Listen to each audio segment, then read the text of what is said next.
I overheard my boyfriend mocking my autism. Now I'm ending things. Original post. I, 29 female, have a boyfriend, 32 male, and we've been together for almost a year now. Some background. I'm autistic. Specifically, I'm high functioning. I've never struggled intellectually. In fact, my autism has helped me excel academically, and I earned all my degrees faster than most people. Professionally, I'm doing great. However, socially, it's a different story. I often struggle to understand social nuances.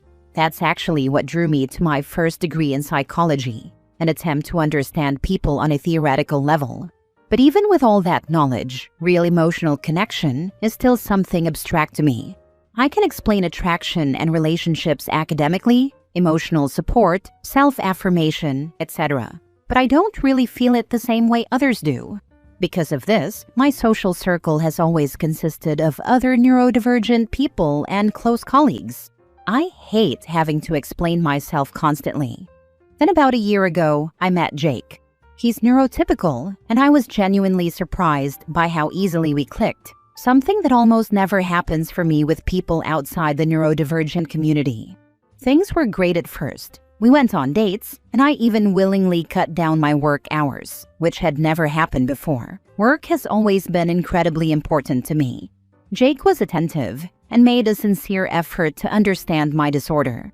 Early on, he asked for more information, so I gave him some books, and I was touched when he actually read them. But about 3 months ago, things started to change. According to Jake, we were arguing more. Because of my autism, I often don't realize when I offend people unintentionally, so I've always appreciated when someone would calmly explain what I did wrong so I could learn and do better.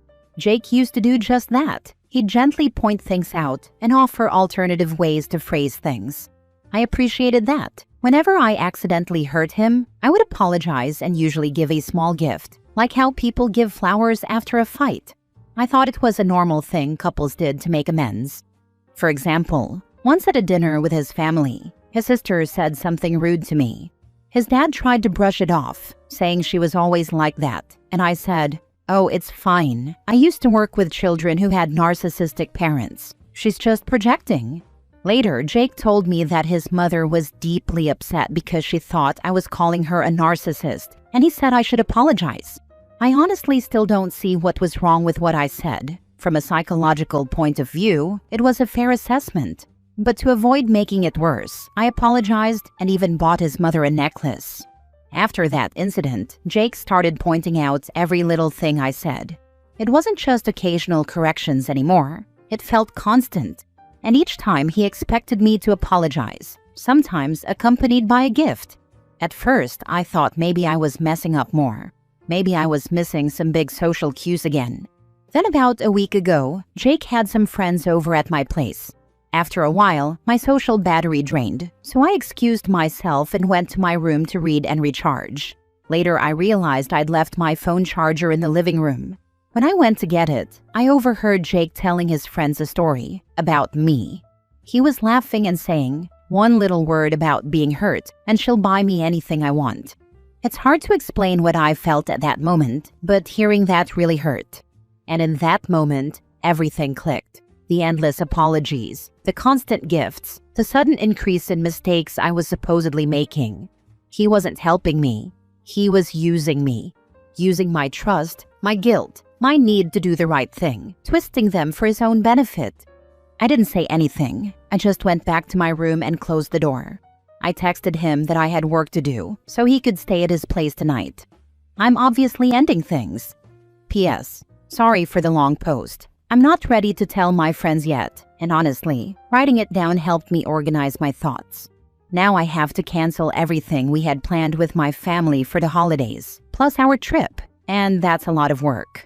Thank God I always book everything myself and choose places with free cancellation. Also, writing all this out makes it easier for me to send to my family, my friends, our mutual friends, and maybe even his family. I'm kind of close to his older brother and his fiancé, and his dad, who's a really nice guy. This way, Jake won't have the chance to twist the story and paint me as the villain. Now for the top comments before reading the update. Please stop buying people gifts as apologies. It is not the normal way to do things and makes your apology transactional. It can also come off as buying forgiveness, and I'm aware it isn't intended as such, but others might feel the same way as me if they don't know it's how you try to say sorry. Your sorry is enough as long as it's sincere, and it absolutely sounds like it is. Perhaps if you had only said, "I used to work with troubled children and understand when people project," instead of specifically saying it was your experience with children of narcissistic parents. It very clearly seems like you're drawing a causal link between her and those kids, the cause being the parents, which in this instance didn't need to be specified since the sister's parents are not narcissistic. I can see how you interpret it. Working with children of narcissistic parents taught you about projection, and projection can be caused by tons of things. But mentioning the specifics of your personal experience absolutely would have seemed like you were calling them narcissistic, in my opinion. How did you apologize? And did she accept it? Did you feel like you had to buy her a gift on top of the verbal apology or explanation? Considering what he said behind your back, I feel that maybe what you can take away from this experience is that you oftentimes use objects and gifts to win favor with people, or perhaps have a rudimentary understanding of how to make people like you or keep happy with the people in your life. I definitely think you should talk about this with him and ask him to explain what he was saying to them. When you were a kid, did you feel like gifts were a common tool for settling disputes? When I apologized, I did it verbally first. I said I was sorry if what I said came off as offensive, and I tried to explain that I was speaking from my professional background, not making personal accusations, and that I'm sorry for making dinner uncomfortable. The gift wasn't something they asked for. It was just me feeling like a verbal apology might not be enough, and trying to show goodwill. And she did accept apology and the necklace. Growing up, gifts were often used in my family as a way to fix conflicts when words didn't work. So I guess that shaped my instinct to offer something tangible when I don't know how to properly navigate emotional situations. That said, even though I'm obviously not her therapist, based on things Jake has shared with me about his childhood and some behaviors I witnessed myself, I do think there are definitely narcissistic tendencies present. I didn't pull that comment out of nowhere. As for Jake, after overhearing what he said about me, I honestly don't think there's anything left to talk about. But I will definitely talk to him later. I still want to hear what he has to say. It will be the right thing to do. But I feel like he was using my trust against me, and that's something I can't accept. Now for the update. Again, first time posting, so I'm not completely sure I'm doing this right. I'll try to highlight some parts so you don't have to read the whole thing. I honestly didn't expect my post to get so much attention. I tried to reply to as many comments as I could. I read most of them and upvoted, but I didn't have enough energy to respond to everyone individually. Sorry about that. Thank you so much to everyone who shared advice, support, or kind words. I've read it all and truly appreciate it. 1. The most important part. We broke up, which I guess isn't a huge surprise. But here's how it went down. I took Tuesday off to sort everything out, and honestly, I just couldn't put it off any longer. I canceled all our summer plans and explained everything to my family and close friends. Still haven't talked with our mutual friends. Not sure if I will. Some of you suggested I shouldn't even meet with Jake and just block him, but I knew that would only lead to endless texts, calls, and possibly him showing up at my door, though he doesn't have a key to my apartment. So, I decided to meet him in a public place, a cafe, explain why I was ending things, and return his stuff that was still at my place. As expected, he tried to justify himself, saying it wasn't what he meant. I've never seen someone switch from panic to anger so fast. The moment he raised his voice, I left. Then I blocked his number. He did try to call my best friend later today, but she immediately blocked his number too. I also met with his older brother and his fiancée. I decided not to send them the post but explain it in person. I can't even describe how kind and understanding they were. They completely supported me. I'm really sad to lose contact with them. They had already invited me to their wedding, but I explained that I wouldn't be able to attend because Jake would be there. Jake's brother's fiancée, the sweetheart that she is, even offered to kick him out of the wedding, but I told her it wasn't necessary. I didn't want to stir up family drama over one person. Wedding planning is already stressful enough.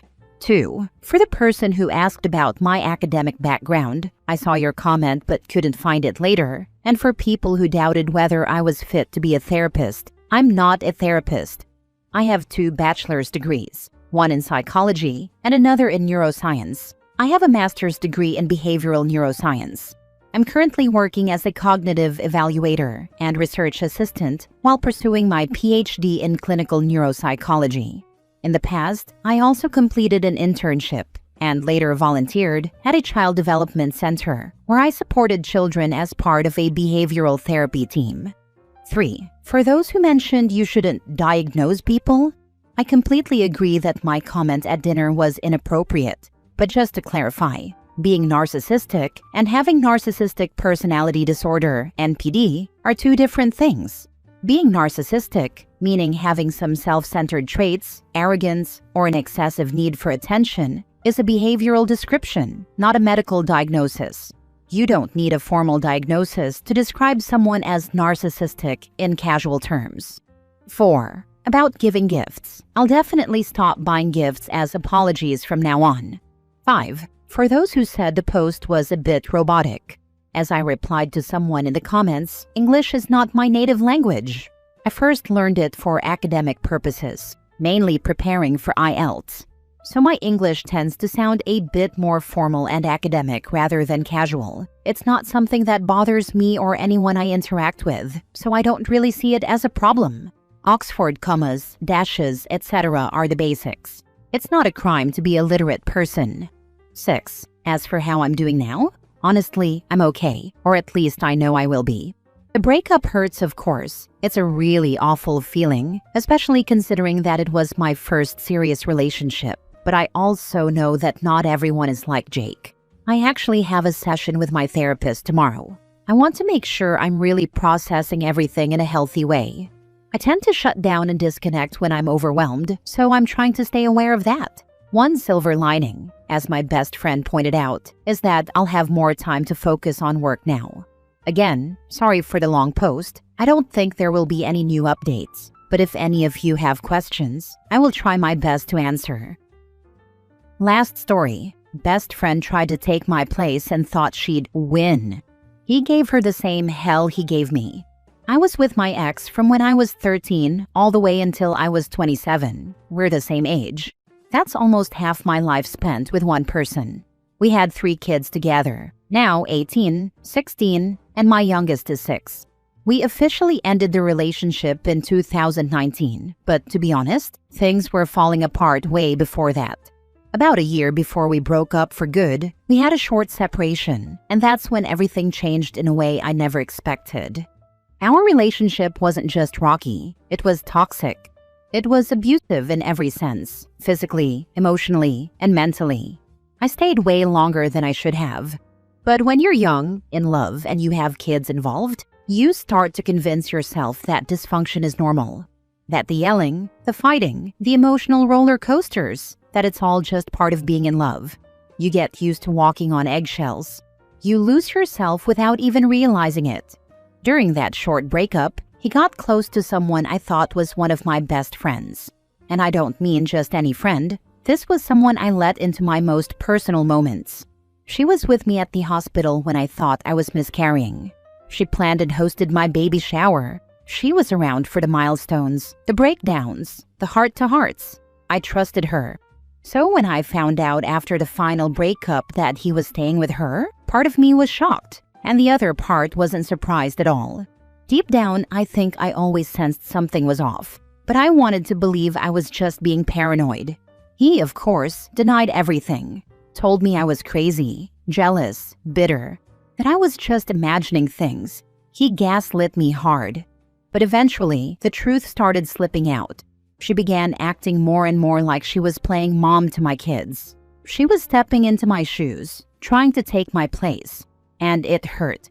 Not because I wanted him back, but because the betrayal cut deep. She really thought she had won.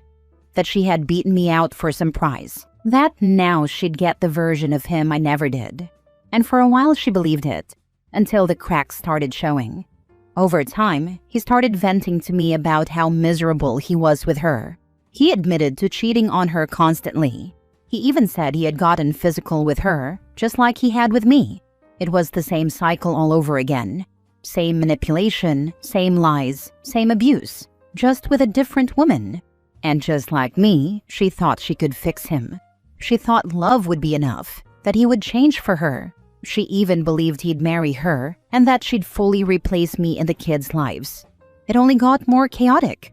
At one point, he had her fighting with another woman, both of them going back and forth, claiming to be the one he truly loved, both saying they were the closest to his family, both saying they had the engagement ring. It was insane. Watching it unfold was like watching someone else live through the nightmare I had finally escaped. It was the same mess, just recycled. And now, she's gone. I haven't heard from her or seen her in years. He dragged her through hell, maybe even worse than what I went through. In the end, nobody won. Nobody came out of it better. It was just more hurt, more damage, more people broken by one man's selfishness and lies. As for me, I stayed single for 5 years after that. I took that time to work on myself, to heal, to be a mom to my kids without the weight of constant chaos. I had to unlearn everything I thought love was. I had to rebuild my peace, piece by piece. Now I'm finally with someone new, a man who is gentle, kind, patient, and emotionally safe. He brings me flowers just because. He holds my hand in public. He dances with me in the kitchen. He listens to me.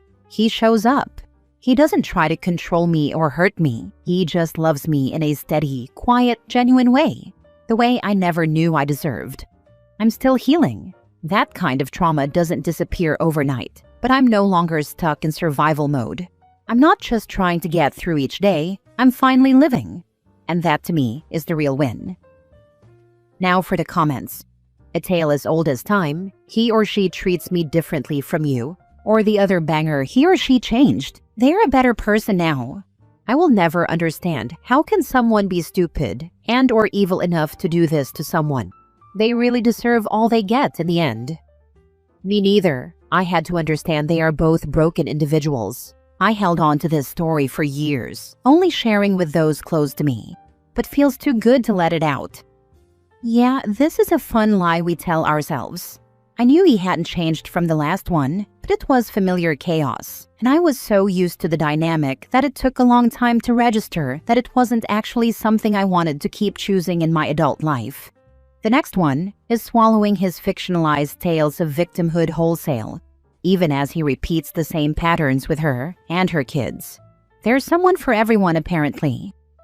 That makes me sad. I find it especially sad and hurtful when it involves other people's kids.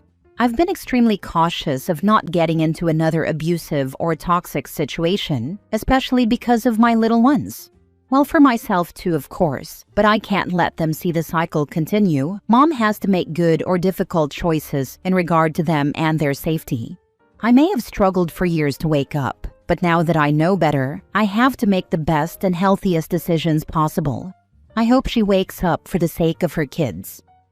I mean, on top of an abusive relationship, having your first child at 15 means you never really got to have a full childhood yourself.